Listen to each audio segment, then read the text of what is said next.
സത്യവതിയുടെ പരീക്ഷ കഴിഞ്ഞോ അച്ഛാ? ഇല്ല, എൻട്രൻസിന്റെ പഠിത്തമുണ്ട്. ശ്രീകാന്തോ? വെക്കേഷൻ ആയതുകൊണ്ട് കടയിൽ എന്റെ സഹായത്തിന് വരണുണ്ട്. ഇത്തവണ വരുമ്പോഴെങ്കിലും നിന്നെ കൊണ്ടുവരാൻ ചിറ്റ പറഞ്ഞു. കുറച്ചു ദിവസം അവിടെ വന്ന് നിന്നൂടെ നിനക്ക്? വിരോധം ഉണ്ടായിട്ടല്ല അച്ഛാ.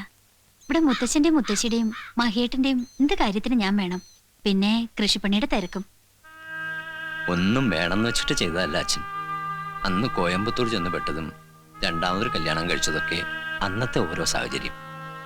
മരിക്കണവരെ അതിനെപ്പറ്റി ഒരു വാക്ക് ചോദിച്ചിട്ടില്ല നിന്റെ അമ്മ. നിന്റെ അമ്മ മാത്രല്ല, മുത്തശ്ശനും മുത്തശ്ശിയും ആരും. ഒക്കെ എന്റെ തെറ്റാ. ഇപ്പം നിന്നെ ഇവിടെ മുത്തശ്ശന്റെയും മുത്തശ്ശിയുടെ അടുക്ക് വിട്ട് ഒരു വീടുള്ളത് പൂട്ടിയിട്ട് കുറച്ചു ദിവസം നിന്റെ അടുക്ക് നിൽക്കാൻ കൂടി പറ്റണില്ല അച്ഛന്. അതിലൊന്നും ആർക്കും ഒരു വിരോധമില്ലല്ലോ അച്ഛാ. എനിക്കിവിടെ സുഖല്ലേ. ഇനി അധികം നീട്ടിക്കൊണ്ടു പോണ്ടാന്നാണ് എന്റെ അഭിപ്രായം. നിങ്ങളുടെ കല്യാണം മഹി എന്തെങ്കിലും പറയണ്ടായോ? കർക്കിടകം കഴിയട്ടെന്ന് മുത്തശ്ശി ചോദിച്ചപ്പോ ഒരു ദിവസം പറയണേട്ടു.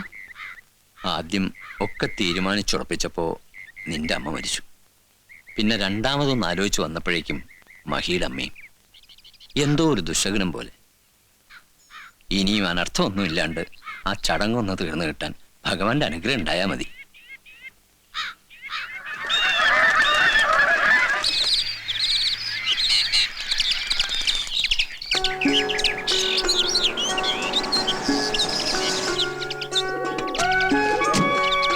ഇറങ്ങിക്കോളൂ. ഇതാ വീട്. സ്വന്തം വീടാണെന്ന് കരുതിക്കോളൂ അല്ലേ മയ്യേട്ടാ? അതെ. നീ ആ പെട്ടിയൊക്കെ എടുത്ത് പുറത്തേക്ക് വെക്ക്. ആ തമ്പുര് പൊട്ടാതെ നോക്കണം. എന്നിട്ട് വണ്ടി ഒന്ന് വൃത്തിയായിട്ട് കഴിക്കോ. ആ കേശുമാമ ഉണ്ടായിരുന്നു ഇവിടെ. ഇന്നലെ വന്നു. കണ്ടിട്ട് പോവാന്ന് കരുതി കാത്തു നിൽക്കുകയായിരുന്നു. കോയമ്പത്തൂര് വിശേഷമൊന്നും ഇല്ലല്ലോ? ഇല്ല. എങ്ങനെയായിരുന്നു യാത്രയൊക്കെ? കേമായി. തഞ്ചാവൂർ 2 ദിവസം ജാസ്തി തങ്ങണ്ടി വന്നേ ഉള്ളൂ. ഏതാ ഈ കുട്ടി? കുറച്ച് ഇരുന്നിട്ടൊക്കെ അല്ലേ പോളൂ. ഒക്കെ വിസ്തരിച്ച് പറയാൻ കേശവാ. വാ.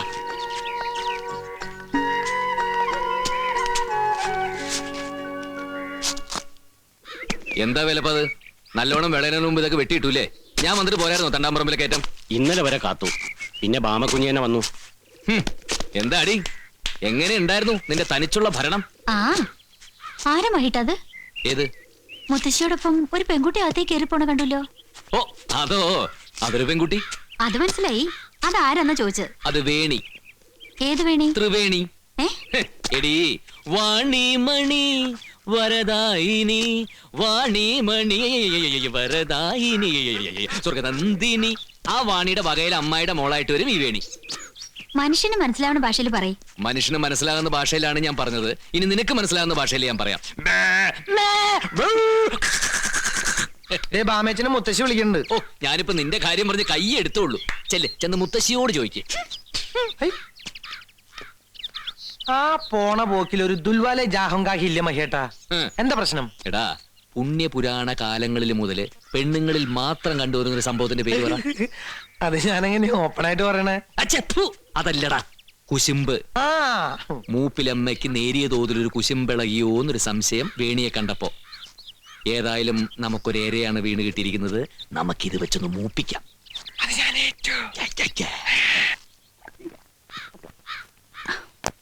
മുത്തശ്ശി എന്നെ വിളിച്ചോ? നീ ഇതെവിടെയായിരുന്നു ബാമേ? അപ്പുറത്തുണ്ടായിരുന്നു മുത്തശ്ശി. ഇതാ ഞാൻ പറഞ്ഞ ബാമ, മഹിയുടെ മുറപ്പെണ്ണ്.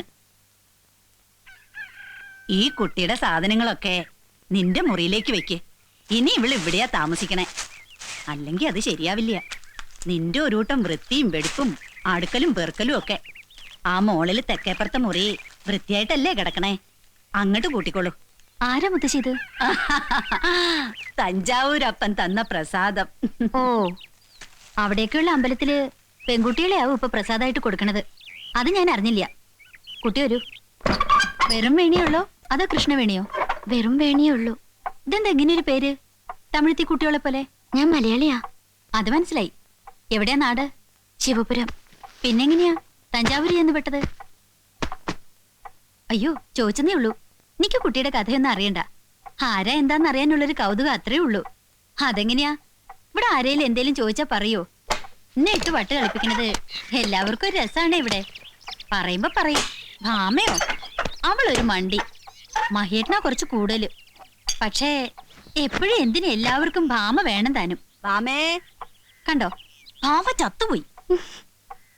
ചിരിക്കാൻ പറഞ്ഞല്ല, ഇങ്ങനെ ഓടിച്ചാടി ചിലപ്പോ അതന്നെ ഉണ്ടാവുക. ദാ വരണോ.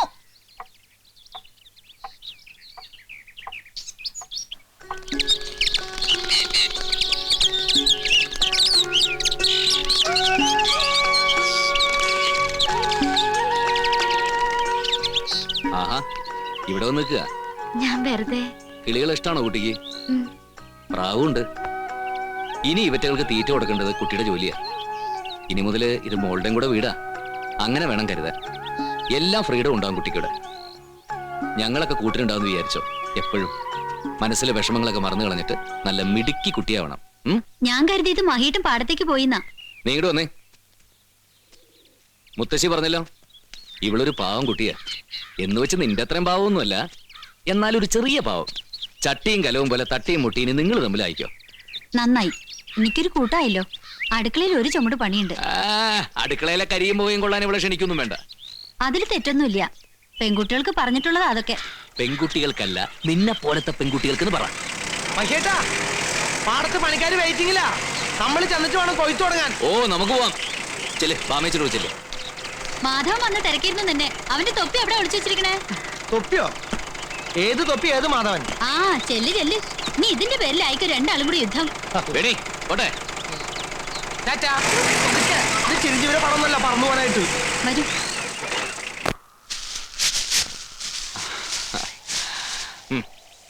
നൂറ് മേനിയാണ് ചെറിയമ്പ്ര.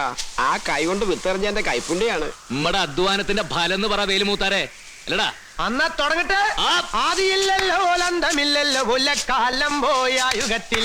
ആദിയില്ലല്ലോ ലന്തമില്ലല്ലോ കൊല്ലക്കാലം പോയ യുഗത്തിൽ.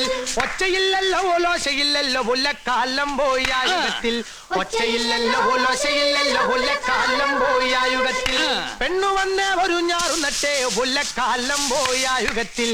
പെണ്ണു വന്നേ ഒരു ഞാറുന്നട്ടേ കൊല്ലക്കാലം പോയ യുഗത്തിൽ.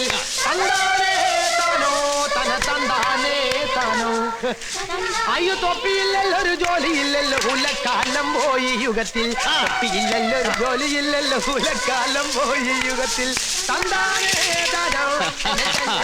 തൊപ്പിക്കല്ല കേറി വാടാ. മഹിയേട്ടനില്ല, ഇടപെടരുത്. എന്റെ തൊപ്പി കാണാ. നിങ്ങൾ പണിയെടുത്തോ, ഇത് ഞാൻ നോക്കിയോളാം. തൊപ്പിയില്ലല്ലോ ഒരു ജോലിയില്ലല്ലോ കൊല്ലക്കാലം പോയി യുഗത്തിൽ. നിന്നെ ഞാനിന്ന് കൊല്ലും. എന്റെ ജാതകത്തിലുണ്ട് ഒരു കള്ളനെ കൊന്ന് കോടതി കയറുന്നു. എന്റെ ജാതകത്തിലുണ്ട് ഒരു മന്ദബുദ്ധി പോലീസുകാരന്റെ തല്ലുകൊണ്ട് ഞാൻ ചാവില്ലെന്ന്. ഇതിനു മുമ്പ് എന്റെ 2 തൊപ്പി നീ കട്ടെടുത്തിട്ടില്ല. അതെ, എടുത്തതല്ല. തന്റെ ഒരു തൊപ്പി നമ്മുടെ ഡ്രൈ ക്ലീനിങ് ദാശായനയുടെ വീടിന്റെ ഇടവഴിയിൽ നിന്ന് കിട്ടി.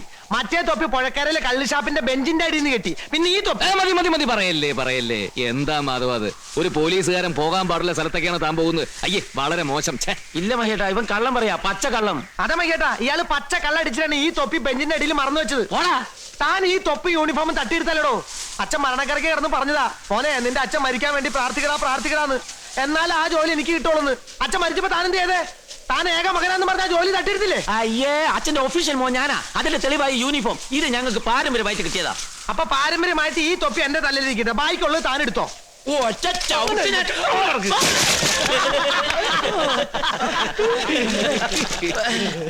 എന്റെ മാധവ, നിനക്ക് എന്നോട് മര്യാദയ്ക്ക് ചോദിച്ചാ പോരെ? ഞാനൊരു പോലീസുകാരനല്ലേ മഹിയേട്ടാ, പിന്നെ എങ്ങനെ മര്യാദക്ക് സംസാരിക്കാ? പിടിച്ചു നിൽക്കാൻ വേണ്ടി ഞാൻ ടഫായതാ. ലക്ഷ്മണ, ആ തൊപ്പി കൊടുക്ക്. ഇത് ഞാൻ കൊടുക്കില്ല മഹേട്ടാ. കൊടുക്കടാ. മഹേട്ടൻ പറഞ്ഞതിന്റെ പേരിൽ കൊടുക്കാം. എന്തായാലും എന്നെ കൊണ്ട് പോലീസുകാരനാവാൻ പറ്റില്ല. പക്ഷെ പോലീസുകാരൻ്റെ ഒരു സെലൂട്ട് കിട്ടിയാൽ എങ്ങനെയുണ്ടെന്ന് നോക്കാം. ഒരു സെലൂട്ട് തരണെങ്കിൽ ഈ തൊപ്പി ഞാൻ തരാം. നിന്നെ ഞാൻ സല്യൂട്ട് ചെയ്യേ. അല്ലെങ്കിൽ തൊപ്പി ഒന്ന് ചെയ്തേക്ക് മാധവ. രാഷ്ട്രീയക്കാരെ സല്യൂട്ട് ചെയ്യുന്നില്ലേ? അതിലും ഭേദമല്ലേ സ്വന്തം അഞ്ചനല്ലേ? ചെയ്യാം, പക്ഷെ എന്റെ തൊപ്പി തരുമെന്ന് എന്താ ഉറപ്പ്? ഒരു സെലൂട്ട് തരാണെങ്കിൽ എന്റെ അമ്മയാണ് സത്യം, ഈ തൊപ്പി ഞാൻ തരാം. ഞാൻ വിശ്വസിക്കില്ല. മഹിയേട്ടൻ പറഞ്ഞാൽ എന്റെ വാക്ക്. പഴയ ചാക്കും. ഒരു സല്യൂട്ട് കൊടുത്തേ. ഇങ്ങനെയല്ല, കാല് പൊക്കിയടി. ഓക്കെ, ലക്ഷ്മണ തൊപ്പി കൊടുത്തേ. ഇനി തൊപ്പി തരാം. ആ തൊപ്പി കിട്ടിയല്ലോ, യുഗത്തിൽ.